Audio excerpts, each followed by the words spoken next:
Everyone ignored the lost old man until a black teen took his hand. He was a billionaire. "Sir, are you okay?" The voice came from somewhere behind the rain. The old man didn't turn at first. He just stood there at the intersection, his beige trench coat soaked through, hair plastered against his wrinkled forehead. Cars rushed past him, horns blaring, headlights slicing through the drizzle. His hand trembled as he tried to unfold a crumpled piece of paper, an address written in fading blue ink. I think I'm lost," he murmured, though no one seemed to hear him, except the boy. The voice came again, firmer this time. "Hey, sir, you need help?" The old man looked up, squinting through the blur of city lights and falling rain. A young black teenager stood a few feet away, hoodie pulled tight around his head, sneakers splattered with mud. He couldn't have been more than 17. "Do you know where this is?" the old man asked, holding up the wet paper. The boy leaned closer, reading the address. "That's like on the other side of town, man. You can't walk there in this weather?" "I can manage," the old man said stubbornly, though his voice shook as much as his hand. The teen frowned. "You sure?" "You're shivering. You want me to call somebody?" "No." The answer was sharp, but then softened. "No, thank you. I just need to find this place." The boy watched him sway on his feet, his cane slipping on the wet pavement. Without thinking, he grabbed the old man's arm. "Whoa, careful." Something about the grip made the old man pause, like it had been years since anyone had held him steady. "I'm okay," he said, though it didn't sound convincing. "You ain't okay," the teen said. "Come on, my place is right around the corner. You can warm up, I'll help you look it up." The old man hesitated. His instinct screamed not to trust strangers, but his legs had stopped listening to him a long time ago. So when the boy gently took his hand again and started walking, he didn't resist. The boy's name was Malik Carter, 17 years old. Part-time grocery bagger, part-time dreamer, full-time survivor. He lived in a 2-room apartment with his grandmother, whose laugh had once been thunder, but was now more like rain on tin. As they entered the narrow building, the old man's shoes squeaked against the tiled hallway. Malik fished out his keys. "It ain't much," Malik said, unlocking the door, "but it's dry." The old man stepped inside. The space was small. Couch, small table, a flickering TV playing some old sitcom rerun. A faint smell of soup lingered. "Sit down," Malik said, pointing at the couch. "I'll get you a towel." The old man sat, glancing around the apartment. His eyes fell on a small framed photo on the shelf. A young Malik in a school uniform, standing beside an older woman with a cane. Malik returned, handing him the towel. "You from around here?" The old man nodded faintly. "I used to be." "Lived here many years ago?" Malik raised an eyebrow. "This neighborhood?" "No," the man said softly. "Back when the city had fewer buildings and more trees," Malik chuckled. "Then you definitely been gone a while." The old man smiled faintly, his face softening. "You're kind. Most people don't stop anymore," Malik shrugged. "Guess I was raised different. My grandma says if someone looks lost, you help them. That's just human." There was a pause, a deep, thoughtful silence. "What's your name, son?" "Malik," the old man nodded slowly. "I'm Henry." For the next hour, they sat together. Malik heated soup on the stove while Henry tried to dry his paper near the window. But the address was smeared now, unreadable. "You got a phone, right?" Malik asked, setting down the bowl. Henry nodded. "I think so." He reached into his coat pocket and pulled out an old flip phone. The screen was cracked. Malik stared. "Man, that thing's ancient," he said, grinning. Henry gave a small chuckle. "It works well enough. When I remember how to use it." Malik helped him look up the address, fingers tapping quickly. The map showed a pin near the edge of the city, an old estate that, according to Google, had been abandoned for years. Malik frowned. "You sure this is where you need to go?" "Ain't nothing there but empty land." Henry's eyes drifted toward the window. "That's home." Malik didn't press. He saw something in Henry's expression, a flicker of loss, of something deeper than confusion. "Okay," Malik said finally. "We'll go in the morning. Bus don't run there at night." Henry nodded, weary. "Thank you, son." The night stretched quiet. Malik's grandma had already gone to bed, leaving her Bible open beside the couch. Henry sat awake, staring at the photo on the shelf again. Malik noticed. "That's me and my grandma. She raised me after my mom passed." Henry's face softened. "You're lucky to have her." "Yeah," Malik said. "She don't got much, but she got heart." Henry smiled faintly. "That's worth more than most people know." For a moment, Malik thought he saw tears glimmer in the old man's eyes. But he looked away before asking. By morning, the rain had cleared. The city was waking up, buses growling, vendors setting up, streetlights fading against the pale sunrise. "You ready?" Malik asked, grabbing his hoodie. Henry nodded, holding his cane. "Ready?" They walked together to the bus stop, Henry limping slightly. People passed without glancing, some annoyed, some distracted, all too busy. Malik noticed the way they sidestepped Henry like he was invisible. It bugged him. "You ever feel like folks just don't see you?" Malik asked quietly. Henry smiled without looking up. Every day for the past 10 years, something in that answer hit Malik hard. The bus came. They sat near the window, silence between them filled with city sounds. When they reached the outskirts, the view changed.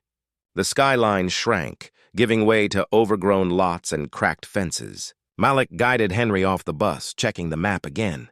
"This it?" Henry looked ahead. An iron gate half swallowed by vines. Beyond it stood a sprawling, run-down mansion, its windows dark and broken. Malik blinked. "You serious? You used to live here?" Henry didn't answer. He just stepped closer, his eyes tracing every detail, like the ghosts of memory were walking with him. Malik followed. Inside, the mansion was silent except for the crunch of glass underfoot. Dust hung thick in the air. Henry's breathing grew heavy, his fingers grazing the old banister. "I built this," he whispered. Malik turned. "What you mean, built this?" Henry didn't reply. He stopped near the grand staircase and looked up, as if he could still see chandeliers, laughter, the echo of a life long gone. "I had everything once," Henry said softly. "Then I lost what mattered most." Malik frowned, unsure what to say. "You got family? Someone I can call?" Henry's lips trembled. "They stopped calling years ago." Outside, the wind picked up, rustling the trees. Malik felt uneasy, not scared, just sad. He couldn't shake the feeling that this wasn't just some lost old man. There was weight behind his silence, like a story buried deep. "Hey," Malik said gently. "You want me to help clean up? Maybe we can fix some stuff." Henry smiled faintly. "You'd do that?" "Yeah, why not?" The old man looked at him with something like gratitude, but also something else. Recognition. "You remind me of someone," Henry said. Malik tilted his head. "Who, my son?" Henry whispered. "He used to look at me the same way you do, before he forgot who I was." That night, Malik stayed. He couldn't explain why. Maybe because he didn't want to leave the old man alone in that empty house. Maybe because some part of him sensed that fate had pulled them together for a reason. They lit a small lantern, shared canned soup, and sat by the cracked fireplace. Henry told him stories of building companies from nothing, of people who smiled to his face and stole behind his back, of a mansion that once shined with laughter but grew cold after his wife's death. Malik listened, eyes wide. "You had all that, and ended up here?" Henry nodded slowly. "Money can't buy you back what you lose through pride." "What did you lose?" Malik asked quietly. Henry looked at the fire. "A son who stopped believing in me, Malik." Didn't know then that the name Henry Whitmore, the man sitting beside him, was printed on the gold plaque of one of the city's largest tech towers, or that the boy who stopped to help him would soon uncover a truth that would shake both their worlds. "Malik? Malik? Wake up!" The boy stirred, blinking at the slant of sunlight creeping through broken glass panes. His hoodie was bunched under his head, and the cold marble floor made his back ache. He sat up, rubbing his eyes. Henry stood by the window, cane in one hand, staring out toward the overgrown driveway. His expression looked far away. "You were talking in your sleep," Henry said quietly. "Something about your mother." Malik blinked, still half asleep. Guess I do that sometimes. You okay? Henry turned, the morning light sketching his face in weary gold. Just remembering. Malik pulled himself up. All right, old man. You ready to eat? I brought us something. He dug into his backpack, pulling out 2 breakfast sandwiches he'd grabbed from a gas station on the way in. Henry's eyebrows lifted faintly. You didn't have to— Yeah, I did, Malik interrupted, tossing one over. You gotta eat if we're gonna clean this place up. I can't have you collapsing on me, Henry chuckled softly. Bossy boy. Efficient, Malik corrected, grinning. The mood lightened. But as the morning stretched on, Henry's gaze kept drifting, to the empty walls, to the stairs that once led to laughter and warmth. By noon, Malik had made a discovery. In one of the old studies, beneath a collapsed shelf, he found a cracked photo frame. Inside it, a black and white picture showed a younger Henry, sharper jaw, proud smile, standing in front of a ribbon-cutting ceremony. A gold plaque beneath it read, Whitmore Innovations. Building tomorrow, Malik froze. He'd seen that name before. Back in the city, Whitmore Innovations was a skyscraper downtown, 50 stories tall, home to one of the biggest tech companies in the country. His boss at the grocery store once joked, "That man's money built half this town." Malik stared at the old man sitting quietly near the stairs. His breath caught. "Yo, Henry," he said slowly, walking out of the study. "What's your full name?" The old man looked up, confused. "What? Your name?" "The whole thing." Henry hesitated, his eyes flickering like someone caught between 2 lives. "Henry Whitmore." Malik's sandwich nearly dropped from his hand. "The Henry Whitmore?" Henry's smile was small, almost sad. Used to be. Malik's mind spun. "Nah, hold on, man, that can't be real. You're telling me you're the guy who owns Whitmore Innovations? The one they said went missing like 10 years ago?" Henry nodded slowly. "Everyone thought you were dead." Henry chuckled softly, though his eyes didn't match the sound. "Sometimes it's easier that way." Malik blinked, stunned. "So what? You just walked away from everything? Why?" Henry sighed, lowering himself into the chair. "Because I built an empire and lost my humanity in the process." He looked up at Malik. "You ever work so hard to prove yourself that you forget who you are?" Malik shrugged, uneasy. "I mean, I'm just trying to survive, man. Don't got much to forget." Henry's voice softened. "That's where you're wrong. You've got kindness, something I had once but buried under ambition." He looked down at his trembling hands. "I hurt people, Malik, people who didn't deserve it." That night, after Henry fell asleep, Malik couldn't. He sat on the mansion's porch, scrolling through his phone. The news app showed an old article, Billionaire tech founder Henry Whitmore missing, family assumes death. Underneath, a photo of a younger Henry and a woman beside him, elegant, cold smile, eyes sharp as diamonds. Clara Whitmore. Another headline followed, Whitmore inheritance in dispute. Company shares divided among board. Malik exhaled. "Man, you really ran from all that." He looked back inside the house. Henry was sleeping on the couch, clutching his cane. Malik's thumb hovered over his phone. He could call the cops, or the news. Heck, he could walk straight into Whitmore Tower and collect a reward. But something stopped him. That night in the rain, no one else had stopped. They all walked past. He hadn't. And deep down, Malik knew that if he handed Henry over now, he'd be no different from the people who'd already forgotten him, so he turned off his phone. Over the next few days, Malik started fixing things.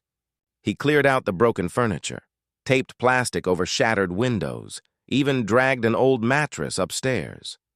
Henry watched him, amazed. "You really don't quit, do you?" Malik grinned. "Grandma says I got a stubborn streak."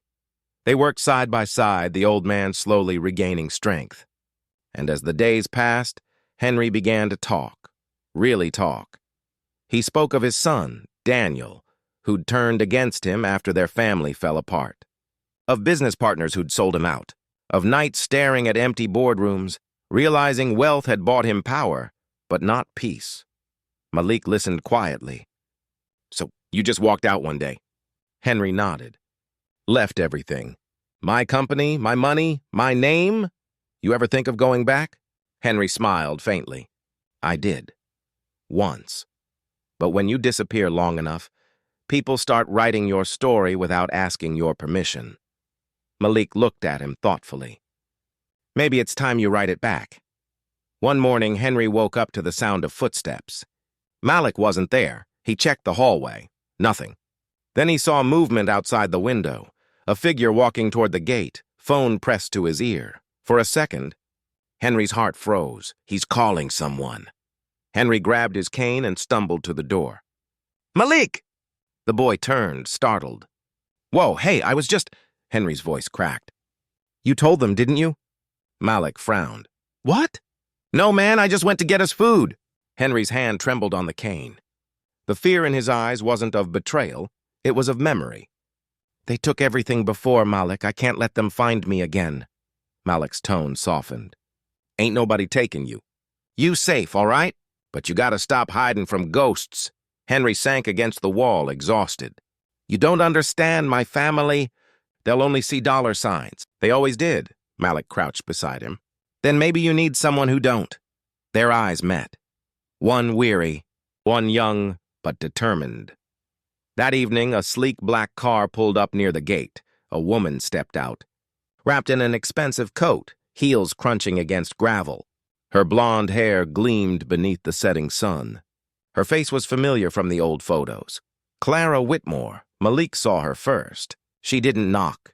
She just walked in, like she still owned the air around her. Henry? She called softly, voice echoing through the empty halls. So it's true. Henry appeared at the landing, clutching his cane. His face drained of color. Clara. You've been alive all this time, she said, her tone dripping with disbelief and annoyance. Do you have any idea what chaos you caused? Henry's jaw tightened. You mean what freedom I found? She laughed coldly. Freedom? You abandoned your company, your family, our family, Henry corrected. You made sure I wasn't part of it anymore. Malik stood nearby, unsure whether to step in. Clara turned toward him, her eyes narrowing. And who is this? Someone who cared enough to help, Henry said. Clara smirked. How noble. She walked closer, lowering her voice. Henry, you need to come back. The board is a mess. The investors... I don't care about investors, Henry snapped. You should, she said sharply, because they care about your legacy. And without you, everything we built is crumbling. Henry shook his head. You built walls, Clara. I built dreams. There's a difference. Her lips thinned. You've gone soft, he smiled faintly. No, I finally remembered what mattered. When Clara left, Malik turned to Henry. You gonna go back? Henry didn't answer right away. He just looked around the room. The broken house, the dust, the echoes of who he'd been. Then he said quietly, Maybe, but not for them. For me, Malik nodded. Guess that's fair. Henry smiled faintly. If I do, you'll come with me. Me? Malik blinked. Nah, man, I ain't built for that billionaire life. Henry chuckled. You're built for better than you think. That night, Henry sat at the old desk. He unfolded the damp, wrinkled address paper, the one that had led him to the city, to Malik. For the first time, he saw it clearly. It wasn't just an address. It was the beginning of a second chance, and somehow it had found its way to the one person who still believed in decency. Malik, you sure about this? Henry's voice trembled slightly as he adjusted his suit jacket, an old, dusty one that Malik had ironed the night before. It didn't fit perfectly anymore, but the way he stood in it made him look almost like the man he once was. Malik zipped up his hoodie, sliding his phone into his pocket. You've been hiding for 10 years, man. You said yourself, time to stop running. Henry smiled faintly. You sound just like my son. Malik raised an eyebrow. That a compliment? Henry chuckled, the sound soft but genuine. For the first time, yes. They stood outside the mansion, the air crisp, the morning pale. The world felt new, like it was holding its breath for something to begin. A black sedan waited at the gate, sent by one of Henry's old contacts who'd verified he was still alive. Henry glanced back at the house. The cracked windows, The empty hallways. His ghosts. Strange, he murmured. How home can still feel like a wound. Malik put a hand on his shoulder. Then let's go stitch it up. The drive back into the city felt endless. Henry kept staring out the window, eyes tracing the changing skyline, from bare trees and country roads to glass towers that gleamed like mirrors of his past. Everything's changed, he said quietly. Malik looked up from his phone. That's what time does, old man. Henry smiled faintly. And yet, some mistakes never fade. When they reached downtown, Malik leaned forward, jaw dropping a little. This your place? Henry followed his gaze. Towering before them stood Whitmore Innovations, a structure of steel and mirrored glass, crowned by the very name that used to define him. People moved in and out like ants, oblivious to the fact that their founder, their myth, was alive again, just outside. Henry hesitated before stepping out of the car. His hand trembled slightly on the door handle. Malik noticed. You got this, Malik said quietly. Henry nodded once. Yeah, I think I do. Inside, chaos met them instantly. Reporters had already swarmed the lobby after Clara leaked a statement confirming Henry's survival. Cameras flashed like lightning as he entered, Malik following closely behind. Mr. Whitmore! Where have you been? Why did you disappear? Are you reclaiming your company? Henry shielded his eyes, voice firm but calm. One question at a time, please. Malik leaned in. Man, this is wild. You famous again already? Henry gave a dry laugh. Remind me why I ever missed this? They were soon ushered upstairs by security. The boardroom looked sterile. High ceilings, glass walls, and the faint hum of wealth. Clara stood near the end of the long table, surrounded by executives. Henry, she said smoothly, so good of you to join us. He looked at her, then at the others. Men in sharp suits, faces polite but distant. Let's skip the pleasantries, he said. I didn't come for control. I came for truth. A murmur rippled around the table. What truth? One man asked. Henry placed his cane beside him and straightened. About what happened the year I vanished. The room fell silent. Henry's gaze moved from face to face. You remember the press conference, don't you?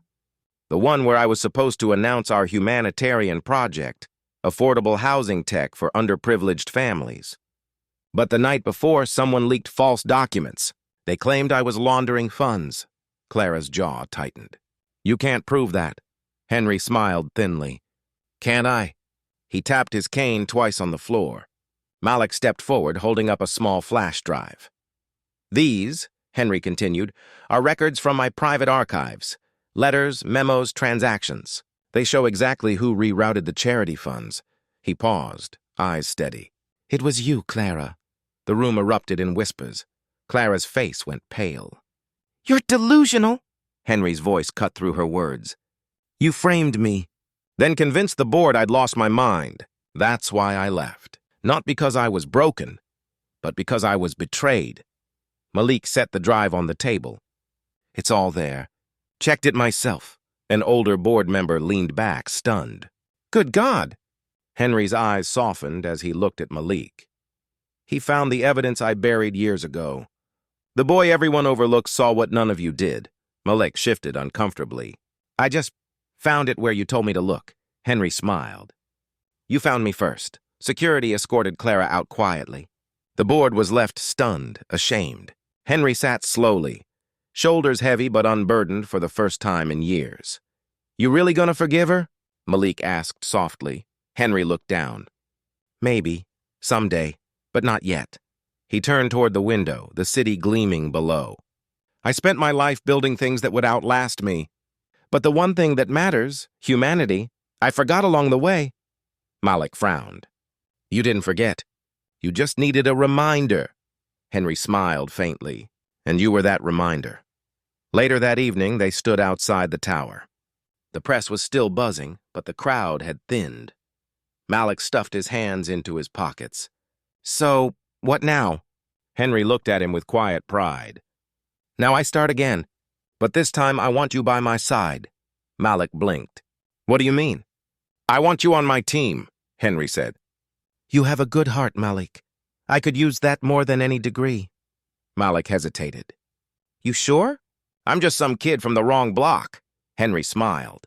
You're the reason I found my way home. Weeks passed. Whitmore Innovations made headlines again, not for scandals, but for rebuilding its image through charity and community programs. Henry insisted that the first major project be in Malik's neighborhood: tech centers, job training, youth outreach.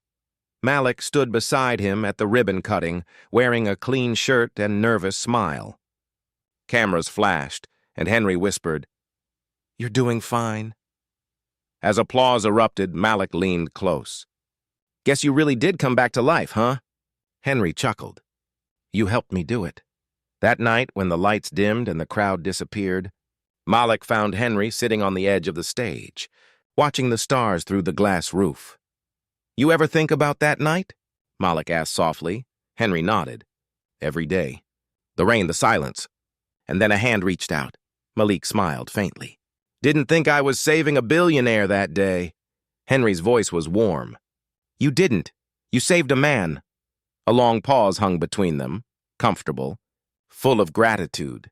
Malik said, "You know, old man, most folks out here don't stop for people anymore." Henry looked at him with gentle eyes. "Then maybe the world needs more people like you who do." Months later, the mansion stood restored. Henry didn't sell it. Instead, he turned it into a home for youth from struggling backgrounds, a place Malik helped run. One evening, as the first group of kids arrived, Malik watched them step inside nervously, carrying their stories and hopes in worn backpacks. Henry came to stand beside him, cane tapping lightly on the floor. "Looks like we did something good," Malik said. Henry smiled. "No, Malik, you did something good. I just followed." They stood side by side as the children filled the hall with laughter, the same house that once echoed with emptiness, now alive again. Henry placed a hand on Malik's shoulder. "Sometimes," he said softly, "we find our fortune not in what we own, but in who takes our hand when we're lost." Malik nodded, his eyes misty. "Guess we both got lucky then," Henry chuckled. "Guess we did." The camera of fate might have zoomed out then. A quiet old mansion reborn, a billionaire reborn, and a boy whose kindness had rewritten history. The world outside still rushed, still forgot. But in that house, on that night, two people who had once been invisible, one lost in wealth, the other lost in struggle, had finally been seen, and neither would ever walk alone again.